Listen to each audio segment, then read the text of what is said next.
Mm. Well, welcome back everybody to my indoor garden. This is like take 5 of this video. The first one didn't turn out good. Something happened with the other ones, and the last one I just did was actually really good, but I got fat fingered and I deleted it. So here we go again. I got some exciting things happening, which is why I've put up with 4 other takes to get this far.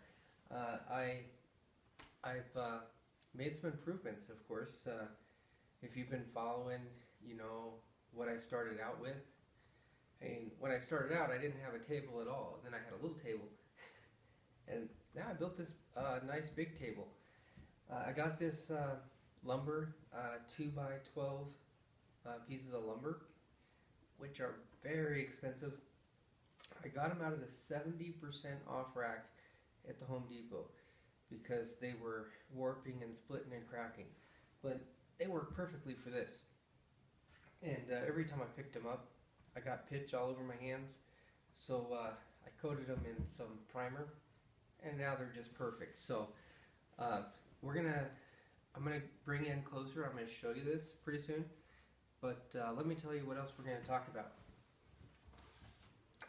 Alright, so I've been watching other gardeners' videos. In fact, I guess you might say the big shots on YouTube. I started out by watching, MPH Gardener, love that guy, Praxis, Ray, and John with Growing Your Greens. And these guys really got me into wanting to do this, to do gardening. Not necessarily indoor gardening, but where I live, this is a necessity to start your seeds and all that indoor, because our growing season's just so short here. I'm 3,000 feet in elevation where I'm at. It's a high desert. It gets really cold in the winter, even spring and fall. It gets freezing. So our summer's pretty short. Anyway, the guys who are big into this really got me started, and I enjoy and learn so much from watching the videos. Today I wanted to thank 3 people in particular who aren't really big on YouTube. Some of them may only have a few hundred or a few thousand subscribers, but I've really enjoyed their videos and really have enjoyed participating in the discussions on their videos, in particular because they generally respond to my comments and everybody else's if they can. And I'll just go ahead and let you know who they are. Steven from Alberta Urban Garden. He's got a pretty neat channel. I'm particularly interested in his rock dust experiment that he's got going on right now. He put out the first video on this, showing that he's planting some young plants, seedlings, whatever you call them, planting some in regular soil, his regular soil mixture, and then he's planting some in rock dust. So I'm really looking forward to following that, because I myself have thought about ordering some rock dust. I don't think I can get any locally. Maybe I'll have to look into it a little bit more, but I enjoyed watching his channel and participating in the discussions. Also, Blake Kirby from Daddy Curbs, he's got another great channel. He's actually got quite a few informational videos. In particular, I liked his videos on his beehive.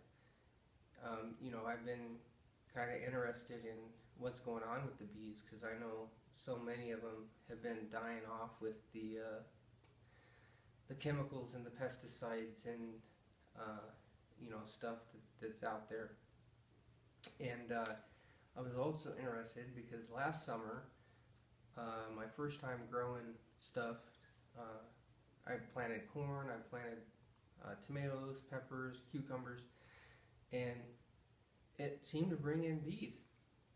I actually got a beehive just right outside here that they built a nest down in the ground, and I'm really hoping they survive the winter. We got a pretty good cold snap, but I'm hoping they made it because I really like having them around. The third gardener I want to talk about is the New England gardener. He does a lot of trees. He does orange trees, lemon trees. The ones I really got interested in were fig trees. And he got me into fig trees. I actually went on eBay and I bought 2 fig trees, which I'm going to have some questions about. So if you know anything about trees, please stay tuned, and hopefully you can answer my questions on the fig trees. And I'm going to have a few questions about the setup that I've got going on back here too. So let me bring you guys in closer, and we'll take a look at the new setup and show you guys what I got. Alright. Alright. I apologize in advance if this gets a little bit shaky. I know things are never good when I'm holding the camera. Maybe I shouldn't have had so much Malbec. Anyways, there's a new setup. It, as I said, was very cheap to build the table. I think I paid, less than $7-8 for the lumber, and yeah, as you can see, I built it in 2 stages. Lower stage for the taller plants, and another stage there that's closer to the lights for the little seedlings and stuff, so that each plant is about the same distance to the grow light. And guys, please, if you think this light is too close or too far away, let me know, because as I said before, I'm no expert at this. I'm still learning. This is only my first time using grow lights this season. This is a Sunblaze grow light. The nice thing about this is it came with all 8 light bulbs. So it came with 6500K bulbs. I don't know which are better. I know I've watched some videos out there where the gardener uses 5000K bulbs. So if you have any thoughts on that, which is better, 5000K, 6500K, I'd really be interested in hearing your thoughts, because I asked the question on one of the gardener's channels, and I didn't hear back from him. So I know I'm new at this, and maybe people are a little skittish. Maybe they're worried that I think I'm gonna, maybe they think I'm gonna ask for a shout out or something like that. And I know I don't have many subscribers yet, but I'm gonna get subscribers by doing the best videos I can, and letting people share in the experience that I'm gonna have going on. So here's the setup. Oh, you remember the beefsteak tomato plant that was so tall and spindly? It couldn't hold itself up, and remember we laid it down and wrapped it around a little bit and put soil down. And look how nice and thick that stem is now. That guy's just put out more roots since we did that. It's nice and healthy. All the seedlings, everything in here is doing real good. The pepper plant, let's bring that down. Check out the oops, sorry about the camera. Check out the pepper plant. Even the stem doing real good. So excited about that. Okay, let's get to the questions about the fig trees. Actually, I don't really have any questions about this guy. But if you have any ideas, definitely let me know. This guy is that kind of a fig tree. Yeah, I'm not going to try to say it, so forget it. Anyway, he's got one good leaf on him. The thing I do like is he came with a nice strong stem. There's a few smaller leaves on here.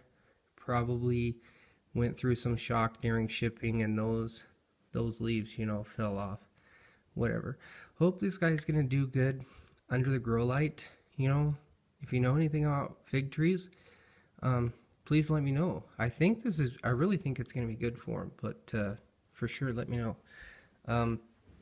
This little fig tree here, don't recall the exact name of this, but this is a green fig. It produces a green fruit, and this is a brown fig. It's not a turkey fig tree. The turkey's quite common and doesn't taste quite as good as this one from what I was reading.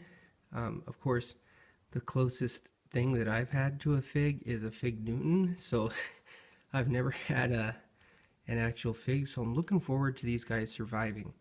I really do have some questions that I desperately need answered about this, because this guy came with these 4 little, you know, they look like starts to me. Anyway, I'm wondering, should I attempt to separate these? You know, I'm worried about damaging the roots of this plant. I don't know if it's going to be better for me to separate these now or later. I'm thinking probably sooner rather than later, because the more roots it produces, just the more entangled they're probably going to get. But let me know what your thoughts are on that. Maybe, I don't know, maybe this is one tree that just threw up, you know, 4 different stems. I don't know. But if I do separate these, I want to make sure I do it right. So please, please, please let me know about that, especially Mr. New England Gardener who got me started on fig trees. If you're watching, you know, let me know. Anyways, that's the setup. Those are my questions that I had. As you can see, the banana tree is doing great. But I know the roots in there have got to be going round and round the pot by now.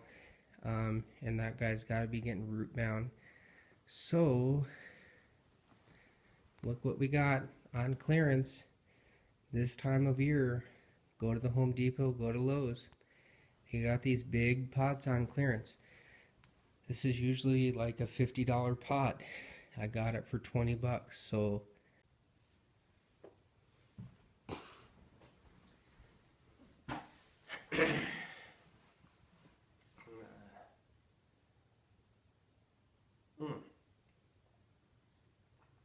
all right, well, thank you guys for watching. By the way, I should mention, let me grab the microphone. In case you're wondering why I'm not wearing the mic today, I got the mic because I really wanted better audio. I shoot my videos with the iPhone 5. I really like the quality of the video, but for audio, nothing works better than, you know, having an actual mic strapped to you, because it doesn't matter how far away I get from the camera, you know, the audio stays the same. And I showed you guys this Bluetooth microphone that I got, and I was super excited about it, but I just didn't want anybody else to go out there and buy this without knowing exactly how it works. If you've watched my previous videos after I got this mic, I think I filmed, you know, 2 or 3 videos with this mic. It requires that you use a different camera application than the one that comes on your phone. So you can't use your native camera application. You have to download the application for this mic. And it's a free application, but the camera application, the autofocus, it just constantly is freaking out, and the camera application crashes all the time. So, you know, it's a great piece of hardware. It's a great concept. It's a Bluetooth mic that works with, you know, most smartphones. But, you know, the company that puts this out, I looked it up, and this device has been out on the market for about 3 years now. And I looked in the application store, the Apple App Store, to see when the last time the application for this was updated. And the application is so buggy. They should be working hard to fix that application, and it hasn't been updated in a year and a half. So unfortunately, I can't recommend the mic. It was a great price, you know. When it first came out, it was around $100, but you know, now, not too surprised that you can get it for $30. And it's all because they can't get the software right. You know, the hardware is great. So anyway, I hope you guys have enjoyed the video. Please comment, subscribe if you want to follow.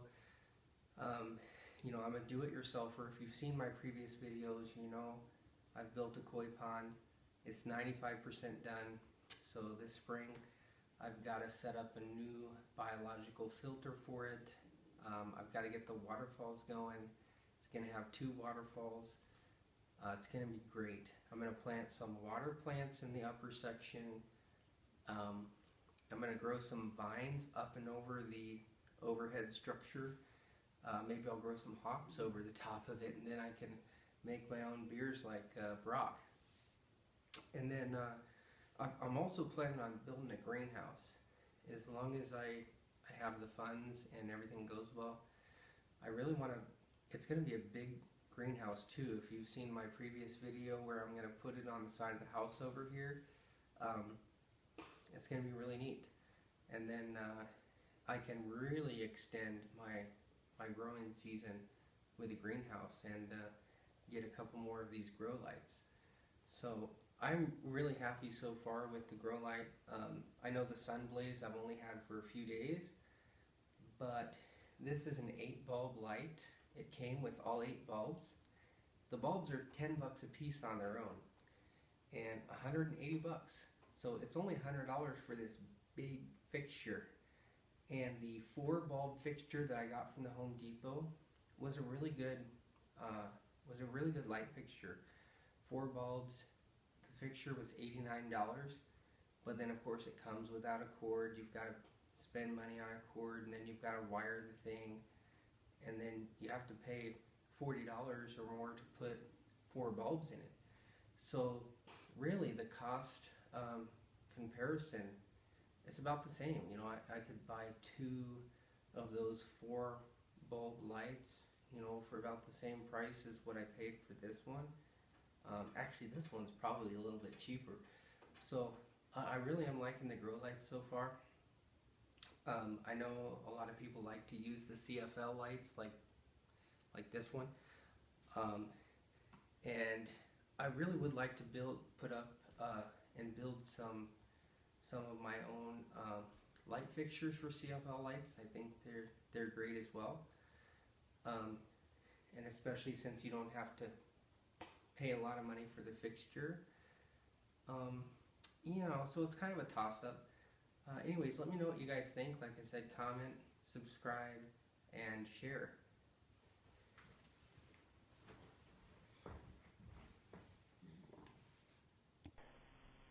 This one's for you, Brock.